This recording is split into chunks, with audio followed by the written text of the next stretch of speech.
Welcome everyone to the third webinar in a series of 6 webinars on AI pricing. I have titled the webinar series Making Money in Uncertain Times.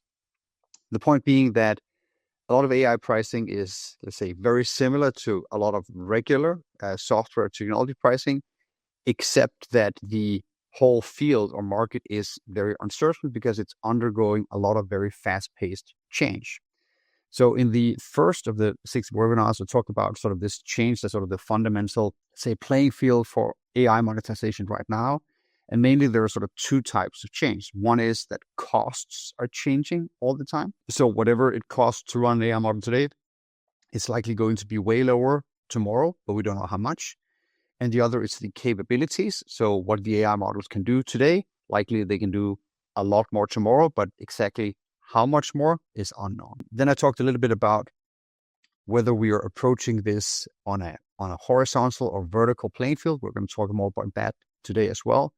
And then last time in the second webinar, I talked about packaging.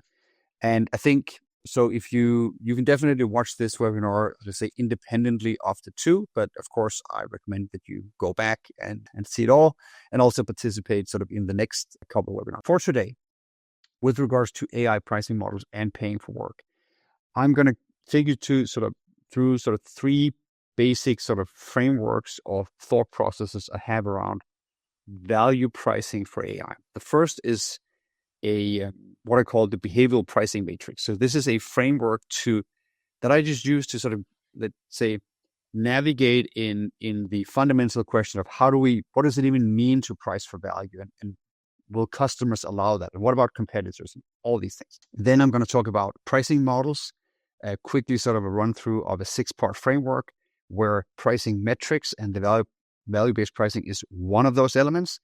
The next sort of credit systems and tokens we're going to talk about more. That's another part of the 6-part framework. And then I'm gonna have some closing thoughts at the end. So the way we're going to run this is that I'm going to go through these things, and then we're also going to have some time for questions at the end, of course. For those of you that don't know me, my name is Ulrik. I'm the founder of Willingness to Pay.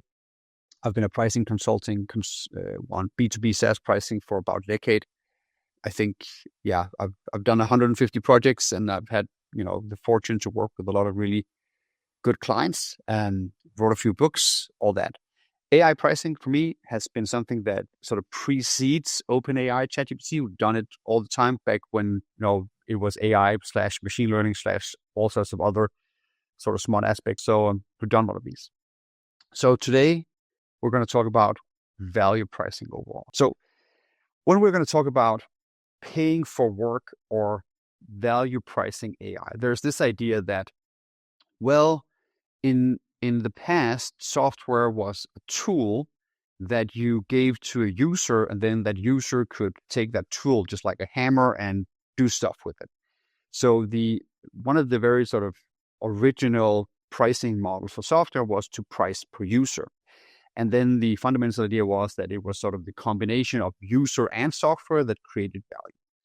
Now with AI, and actually not just with AI, but overall, I think with the advancement of technology, we're seeing more and more that the software and the solution actually does most of the work, and the user is an afterthought. And sometimes there isn't even a user in play at all. And we see very, very comprehensive, valuable solutions that actually do not have a lot of end users. So there's come this idea with AI that we want to price for the work done, or so task completed, or in some way the outcome of the solution, rather than just the access for users to the solution. And in some way, shape, or form, I see this as value-based pricing with the new words.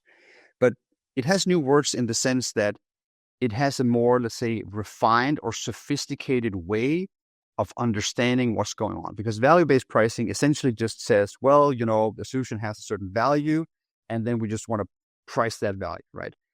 Paying for work talks about, well, there's something around inputs and outputs. There's an outcome that we want to price. And outcomes and values are not exactly the same thing, but I think paying for work is trying to get into a little bit the weeds of what we're doing here. I'll get into that a lot more in over the next half hour. But I think this is actually what inspired me to do this webinar series, to say, hey, I think that this idea where paying for work suddenly starts to sort of make sense and be more refined. And we can also see that the cost inputs and tokens, and are we pricing for the outcomes that are done, is forcing the market to have a better understanding of pricing mechanisms overall, which means that we're going to see more sophisticated pricing work. We're going to see pricing as a larger and more intelligent part of the value stack together with product. So I think that's just great overall. But first, comment on general sort of value pricing and what people mean. I think at the core, if you just in layman terms ask anyone on the street, like, what is value pricing? And they like, most people on the street will say, I don't know what you're talking about. But even if they're in business, they will say, well, value pricing is something like you charge whatever the value of the solution is. If you ask a pricing professional, they will say, well, value-based pricing is a long process involving multiple steps where, we take competition and all sorts of other things into play. And in a sense, they're both right. It's just, let's say, a layman's version and a professional version as well. And for me, I think value pricing has always been, let's say, something that is possible under certain conditions. So back when I wrote my first pricing book about 10 years ago on pricing psychology, which actually wasn't a software pricing book, I came up with this, what I call the behavioral pricing matrix. And essentially what it does is it tries to understand what kind of reference points customers are using to determine what they should compare your price to. So the idea is that $1,000 isn't like a high or low price unless you start to compare it to something else. Like it's a lot for a hot dog, it's not a lot for a house. So, and I had this conversation back in that day where I was talking to a friend of a friend that he created cardboard boxes, 2-piece cardboard boxes, a bottom and a lid. And his largest client was Procter & Gamble. And he said, I don't know how to value price this, because the lady that works for Procter & Gamble in the procurement department, she's the procurement manager for 2-piece cardboard boxes. Like, she's extremely competent at knowing anything about cardboard box pricing. And she's just like not giving me a break. I have no way of actually charging for the value of my cardboard boxes. And he had actually found out that her purchase orders would actually change pricing from one purchase order to the next. And until he finally found out that she actually had full access to all his shipping costs, all his labor costs, all his tariffs and taxes, everything else. And so she knew his entire cost base. So she would just, let's say, quote him all that cost base plus 8%. That was her pricing strategy. So she basically gave him 8% of profit on to deal with overhead and profit on top of the actual gross costs of producing the cardboard box. So this is a scenario in which you are dealing with a market where you have extremely high customer sophistication. So this lady knows everything about cardboard boxes. She has all the data. She cares a lot about it. So she's very invested and a high quality buyer. Also, there's a lot of competition. So that means that she can buy cardboard boxes from anywhere. It is a commodity, right? Other people are selling cardboard boxes as well. So this friend of a friend I had that sold the cardboard boxes to this customer, Procter & Gamble, he was in cost plus pricing. Like there is his base cost, what it costs him to produce a cardboard box, and there is no way that he's getting out of this sort of top right corner of this matrix. Now, if he had sold his cardboard boxes to not Procter & Gamble, let's say to local retail chains, and he actually started doing this. So he would go out to, I can't remember if it was Swarovski but different sort of other, let's say, retailers that actually, let's say, appreciated high quality boxes in certain ways. And then he created concepts for those guys and said, hey, I can deliver the boxes to you and they're going to be good and on spec and we're going to have a good relationship. To customers like that, there's still a lot of competition in this field, but if he can position very well, he actually gets to have a higher margin than if he sold to just Procter & Gamble, because these customers, by and large, are less sophisticated than Procter & Gamble, depending a little bit. And of course, this is a scale. It's not a binary thing. but that's essentially this. And then over here, with lower competition, you have what I call value-based 1 and 2. And I'm trying to come up with better names for it, but I'll share in a second. And essentially what happens is that at these sort of 4 ends of the square, we are referencing different things when we're trying to compare the price. So at the cost plus level, the Procter & Gamble lady, she's comparing your price to the lowest cost base she can find in the market. So she's basically cost plusing your pricing and saying, I'm going to pay this plus 8%. So I'm looking at all the different options I have, all the different commoditized vendors, and I want to buy from you at the lowest cost base in the market plus a margin, because I want you to live tomorrow so I can buy more from you. If you're in the bottom right corner and you're selling directly to retail where there's less sophistication, that retailer is considering search costs. So they're saying, okay, I might buy boxes from this guy. He seems nice. The boxes seem good. The price seems reasonable. I might actually do a big procurement process and try to find a better box vendor for myself, but that's a lot of work. And I'm not sure that I'm going to actually find something that is truly better. So they're going to be willing to pay you a little bit more than Procter & Gamble because they don't want to incur the search cost. They don't want to do the work of finding a better vendor. And that work is actually your pricing advantage because you can price more on that. You can say, hey, I am so good and bespoke for your particular niche that it's going to be hard for you to find something that is better, even though that I might price higher than cost. Over in the value-based scenario, we have 2 scenarios with very sophisticated customers. So imagine someone like Procter & Gamble that knows everything about the market. They know all of the value creation in their own business. They're very sophisticated, they care about it a lot. But you are now at a point where there isn't a lot of competition. And I think this is to some extent where at least some AI companies are, where we're saying, well, I can get you this value and you know exactly what the value is, but you can't get it anywhere else, right? And then the reference point for the customer in determining what they should pay you becomes what's in it for you, right? So if we generate 100 of value together and I say, my price is 99 and I'm going to get you 1 of value, the customer is going to be looking at your 99 and saying, I think this is unfair. I know everything about what you're doing and I know that it's valuable. I know the 100 of value. I just fundamentally don't want to share it that way. So I'd rather go something like 50-50 or even better, like I take 80 and you do 20 of price. So in very sophisticated customers with low competition in the market, fairness, which means what do you get out of this versus what I get out of it, is actually the primary driver of the setting of the price. If you have less sophisticated customers, and this is also actually a case with a lot of AI companies, they're going to be based on what they might regret. So they're going to be, okay, if I don't buy from this guy, I don't get the 100 of value. That's awful. I'm going to miss out. So this requires you to actually create demand and let's say, make them perceive the, let's say 100 of value, but then they're much more willing to actually pay a larger proportion of that 100 of value. And they don't care as much about what's in it for you because they don't really know. So I think what's happening is that a lot of AI is moving from, it's actually on the left side of this. We're in the value-based side with the low competition, but we're constantly seeing the market shifting over to the right side. So if we're right now with sort of regret pricing or fairness pricing, we don't know whether our pricing tomorrow will be commodity pricing or search cost based. And this is sort of one of the fundamental tricky parts of having a commercial strategy in this market right now. So this has to do with the overall positioning and how well you're able to negotiate the pricing of your product.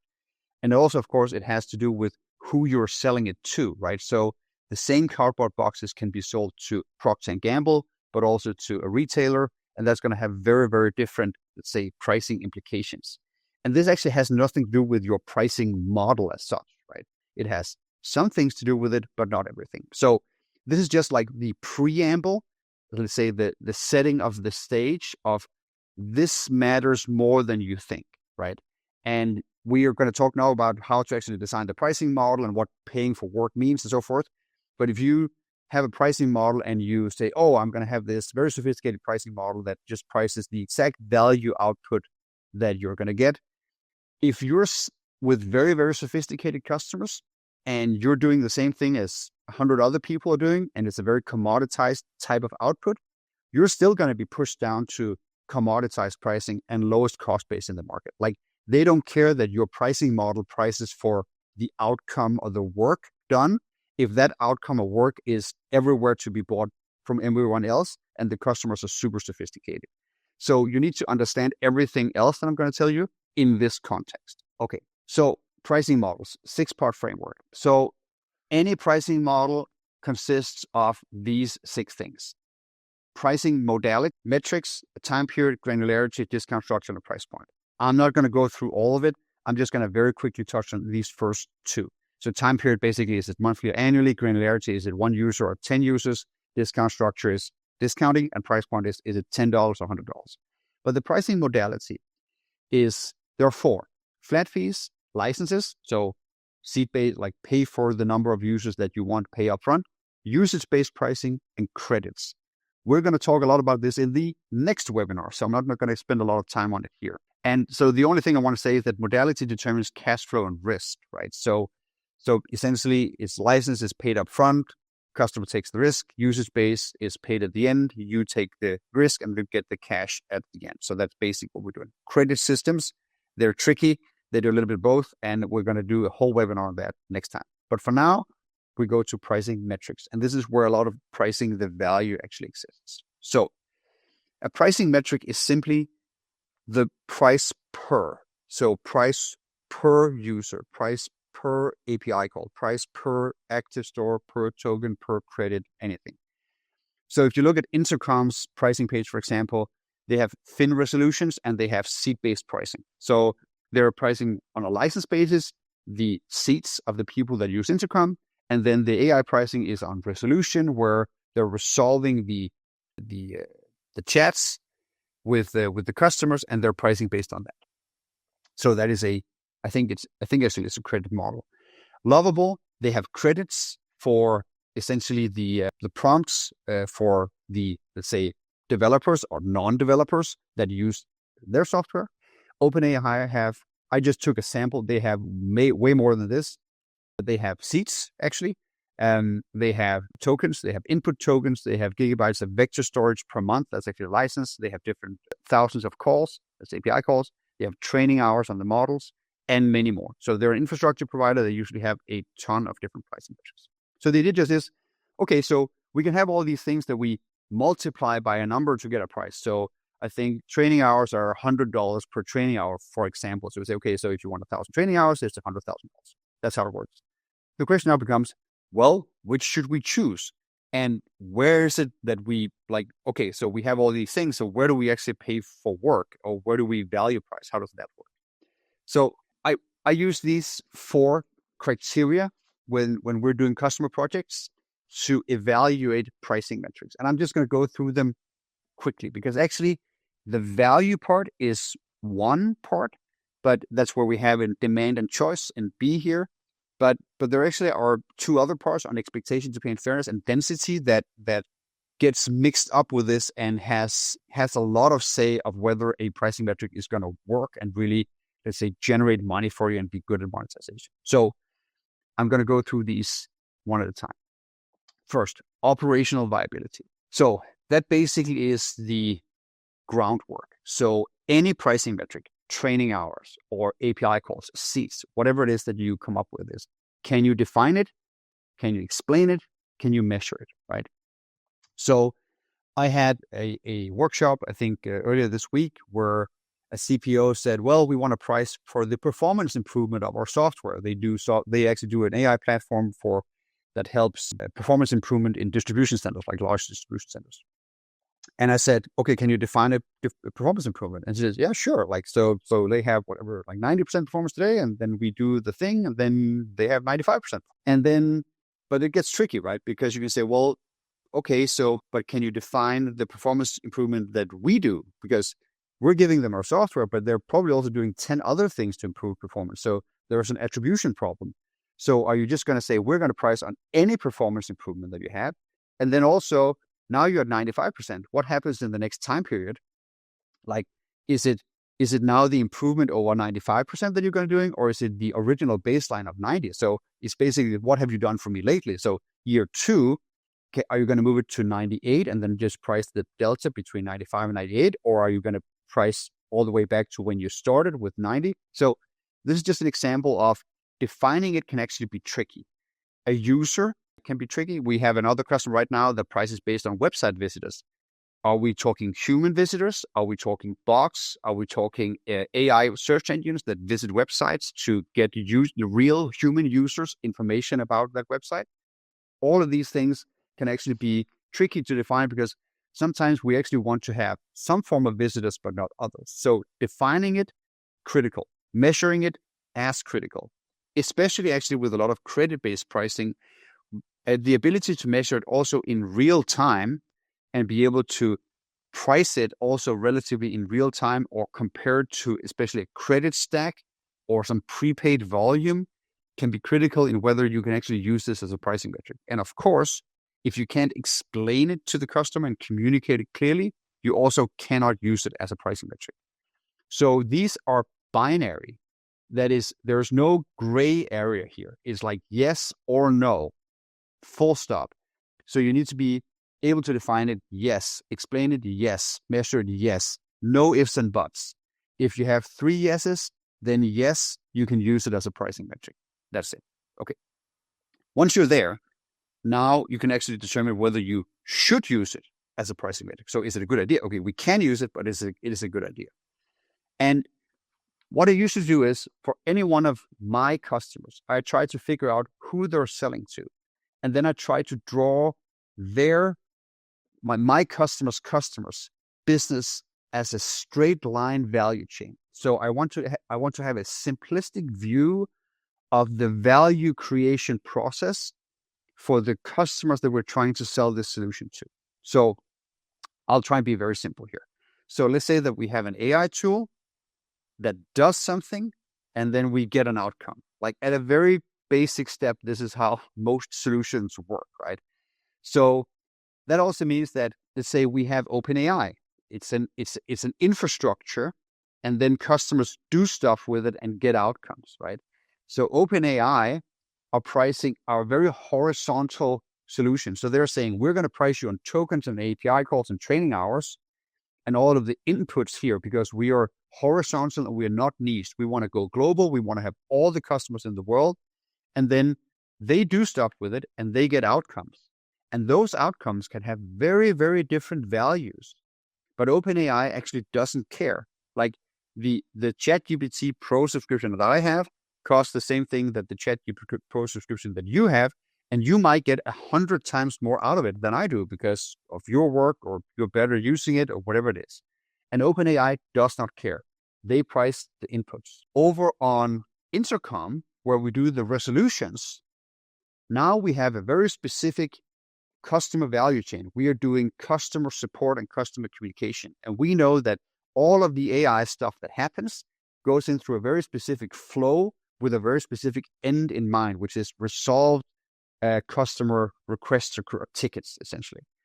So we're saying we're going to price this per ticket, and then we know exactly what a ticket would cost in another context, and we're just going to price it lower. So a ticket usually would cost something like, with a human agent in a European or US context, can cost up to like $25, $30 for a resolution, sometimes even more. And they're pricing them, I think, at 99 cents. So they're saying, hey, like, we're only going to price for the resolved ones, not even the ones that we sent to the system. So here, Intercom is pricing for the outcome of this. Lovable is actually a little bit of a different example, because Lovable is pricing the input, the tokens, but Lovable solution is very niche. They're saying, we're doing a very, very specific thing with our AI. We're allowing developers to like vibe code faster, and even non-developers to prototype stuff faster. So we're having a very specific, let's say, use case around our AI, as opposed to OpenAI, where you can do everything. It's just an infrastructure. So the use case actually means that the tokens that Lovable can do have something to do with, they approximate, let's say, more something like developer time or something, so they can price them on a more valuable basis or more value comparable per basis than OpenAI can with their tokens. OpenAI, basically, their comparison is electricity, right? So they have LLMs, and underneath they have, let's say, infrastructure costs, and they have to compare to Claude and all the other models and Grok. So that's the difference here. So anything basically functions on this value chain. We're saying, is the value chain sort of covering a very horizontal market, or let's say, are we niching it down? And inside the value chain, are we pricing the inputs? Are we pricing the outputs? The more we can price the outputs, the closer we are to actually to the value generated for that specific customer in that specific niche or vertical. Let me give you a few examples here. So we have a sales example here. So let's say that we have some sort of solution that helps sales. So any sales process works something like, I have a sales team, they get some leads, they work the lead, they close the sale. So if I support this process with my software, I can price it based on sales reps. So I can count something at the first step and then price that. That would be input-based pricing. I could also price it at the end and say, hey, I'm going to price you per closed sale. And then maybe I need an integration to the CRM system to figure that out. But essentially, that would now be pricing the outcome. And then, of course, I can also price the stuff in between, like the number of leads or the leads that are qualified, let's say, or have matured to a certain extent. Recruiting example, you want to recruit someone. First, you start to get some candidates, then you hire the candidates, then they stay for more than 90 days. That's like, so short-term retention. And then you want to ramp them to full performance. Like, so if you are a business that wants to hire people to do a job, you basically need some candidates, you need to hire someone, you need to make sure that they're onboarded, and then you need to sort of ramp them to full performance. If your solution supports this entire process, you can, of course, price per candidate that they are in contact with an interview, or you can price per fully, let's say, ramped at full performance person after, let's say, 180 days. And then the pricing is going to be very, very closely tied to the value that the customer actually wants, which is employees that do work and provide value, as opposed to the candidates. So overall, value. So this is sort of the takeaway or the one line. Like, value chains are like rainbows. The gold is at the end, right? So the more we can price at the end of the value chain, the more we can actually capture the value that is being generated in our customers' process here. So I also want to be a little bit mindful of time here. Then we have the second issue here, which was expectation and fairness to pay. And I have something that I call the plumber problem. So imagine that you're at home, it's a Sunday, suddenly you have water all over the kitchen. So there's a burst pipe. So you go to Google or wherever you go now, ChatGPT, and say, hey, I need a plumber in my postcode and I need him, her fast. And so you search and then you call the plumber, he picks up and he's there 20 minutes later. You open the door and say, oh, it's great, you can come so fast. And says, yeah, and I was lucky, I could find parking right like outside of your apartment. Where's the problem? Point to the kitchen. He goes in, fixes the pipe. But actually, before he walks into your living room, he just notices your nice carpets and just takes off his shoes. And then he fixes the pipe. So what he's done, he says, I'm going to send you an invoice. So this plumber now sends you an invoice, and the invoice has 3 line items on it. I'm going to illustrate here what's the difference between value and expectation to pay. So first, he's going to charge you $250 for time and material. So he was there for an hour. He had a spare part. He did some stuff. So it's clearly valuable to you. You had demand for it. And also you're expecting to pay for it. Like, this is how plumbers charge. He had clear costs with the materials. He could be home on his own Sunday, like with his family. So you're fully, let's say, accepting of the fact that he's charging you in this way. Second line item, parking. So he charges you $8.72 for a parking fee. So this is different, right? So does it have clear value to you? And in a way, in a secondary or an indirect way, because you know that that is what parking costs where you live, and he had to pay for that parking fee. So obviously it's a part of his cost of delivering the solution to you. So you could have, now that he actually invoices to you directly, you're fine paying for it because somebody has to pay for it. And since it seems to be the direct cost, you're just going to let it slide. It's not something that you have active demand for. You didn't search for that when you were trying to find a solution. But now that it is priced, you accept it as part of the overall delivery. Finally, he has a $10 shoe fee. So basically, this plumber had surveyed all the customers and said, hey, do you like it when the plumber treats your home with respect and like leaves it clean and doesn't walk around with dirty shoes? And everybody gave it like 5 out of 5 stars. And he said, oh, that's great. I have a lot of demand for this. Like I found out what my customers' preferences are. I need to take off my shoes. And since it's valuable and everybody wants it, I can charge. And the reason that this example feels a bit funny is that nobody actually would want to charge for it, like even though it's valuable. And the thing here is that it has a very, very low expectation to pay.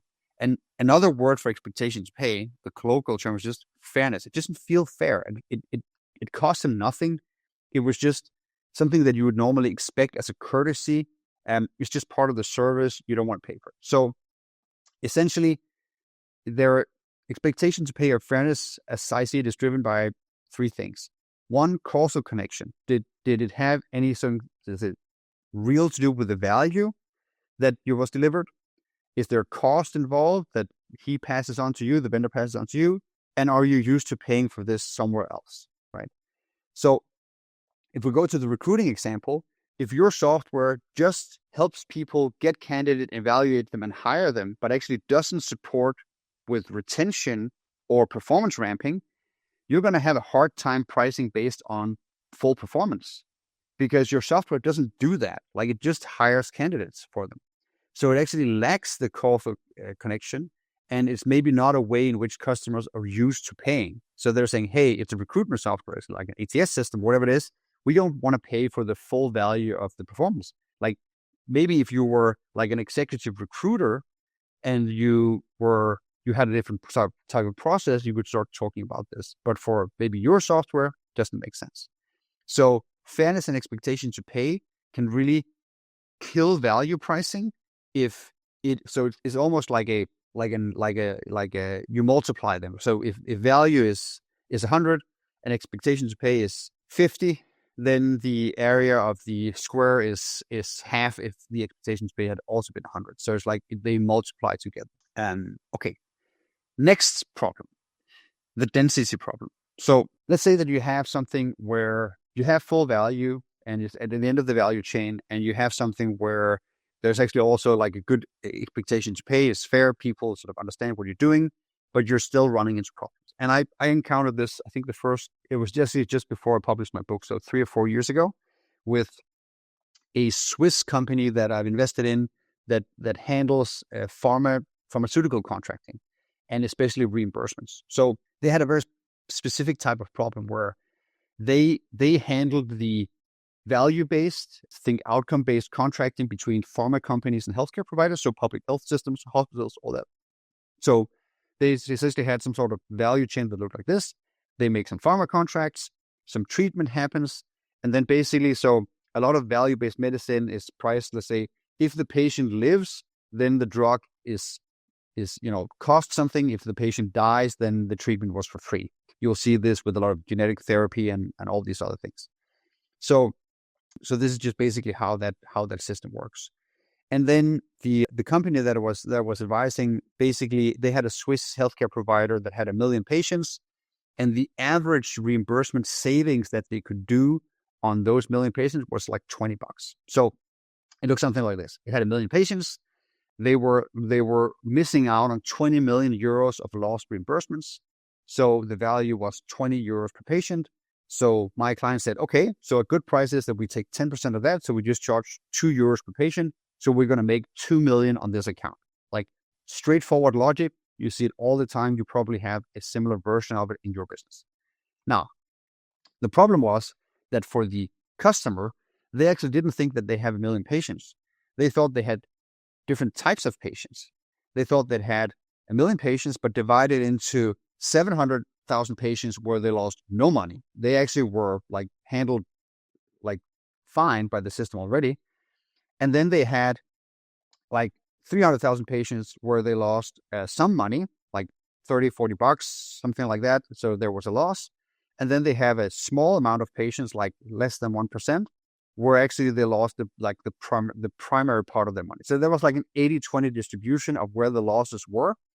So for the customer side, they thought something like, the average value per patient is 20, but the median value per patient is 0. Like a random pick of patient would probably be a 0. So what the customer starts to do is say, well, let's start with the high value patients, like the 10K patients. And suddenly my client was stuck not with 1 million patients, but with 10,000, and they only had a 20K ACV and not a 2 million ACV. And then the customer would expand slowly into the full 300,000 patients where they had less and less value. And suddenly we would have a 600K ACV, but still not a 2 million ACV. And it would take years. So pricing density is the issue you have when you have variance in the value of the pricing metric that you sell. So if you price per patient and one patient is 0 and another patient is 10,000, then you want to usually price based on the average, but the customer actually usually wants to be priced based on the, let's say, the lowest amount, like lowest denominator, or if you push the median value.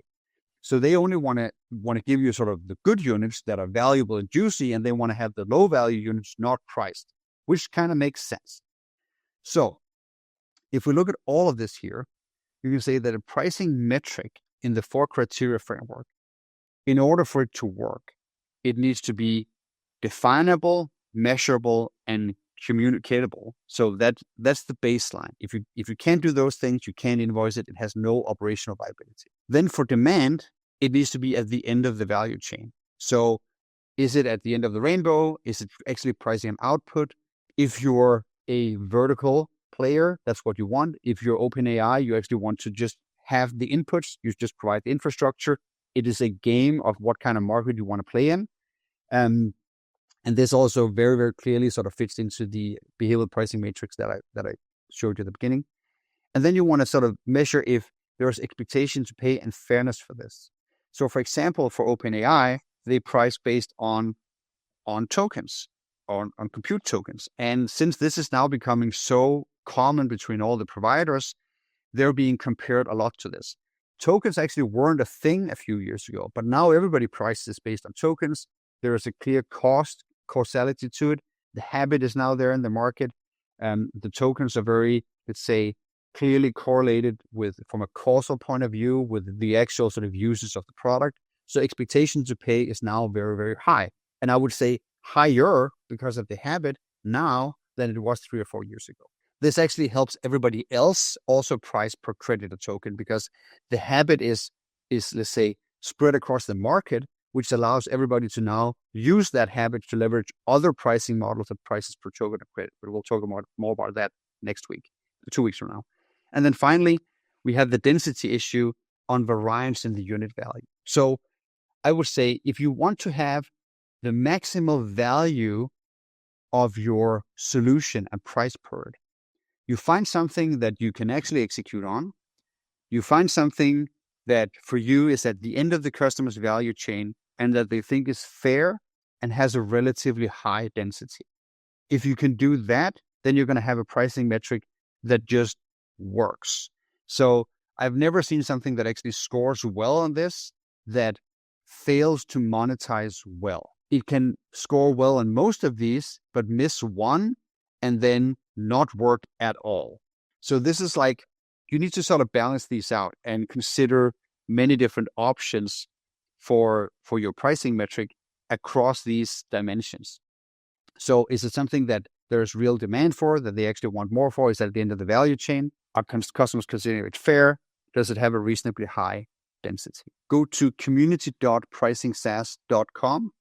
This is sort of where you're going to find some of the slides and the recordings and everything else. And there's also just like a good vibe of people talking SaaS pricing. Actually, Rob, who's one of the co-founders of pricingsas.com, is also here at the Monetize conference in San Francisco, where I'm at now.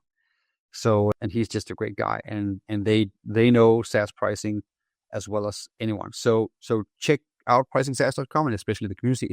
It's free, it's for everyone, and there's a lot of resources. This and also the previous webinars included. So the recordings and slides for all these webinars is also there. Community.pricingsas.com. All right. Patrick, you have the one question. I don't know, maybe I explained this so well that we don't have too many questions today, but you say value-based, number one, might be considered pricing based on differentiation of your product. For sure. I think this is not a question, it's more of a comment. And I would say that the differentiation of your product is essentially where, say, two things. One is, where do you fit into this competition versus customer sophistication? So if you have differentiation of the product, basically means that you're moving to the left of the competition scale here. So that means that you can move into different versions of the value-based pricing. And then the more sophisticated customers you have, the more usually you can actually price per the value. But the other part of that equation, of course, is that your packaging needs to then demonstrate that value. So I would encourage you to also go take a look at the jobs to be done section of the last webinar on packaging AI products. All right, guys. Thank you for tuning in. I'm going to respect your time and kill it here. All right. Take care, everyone.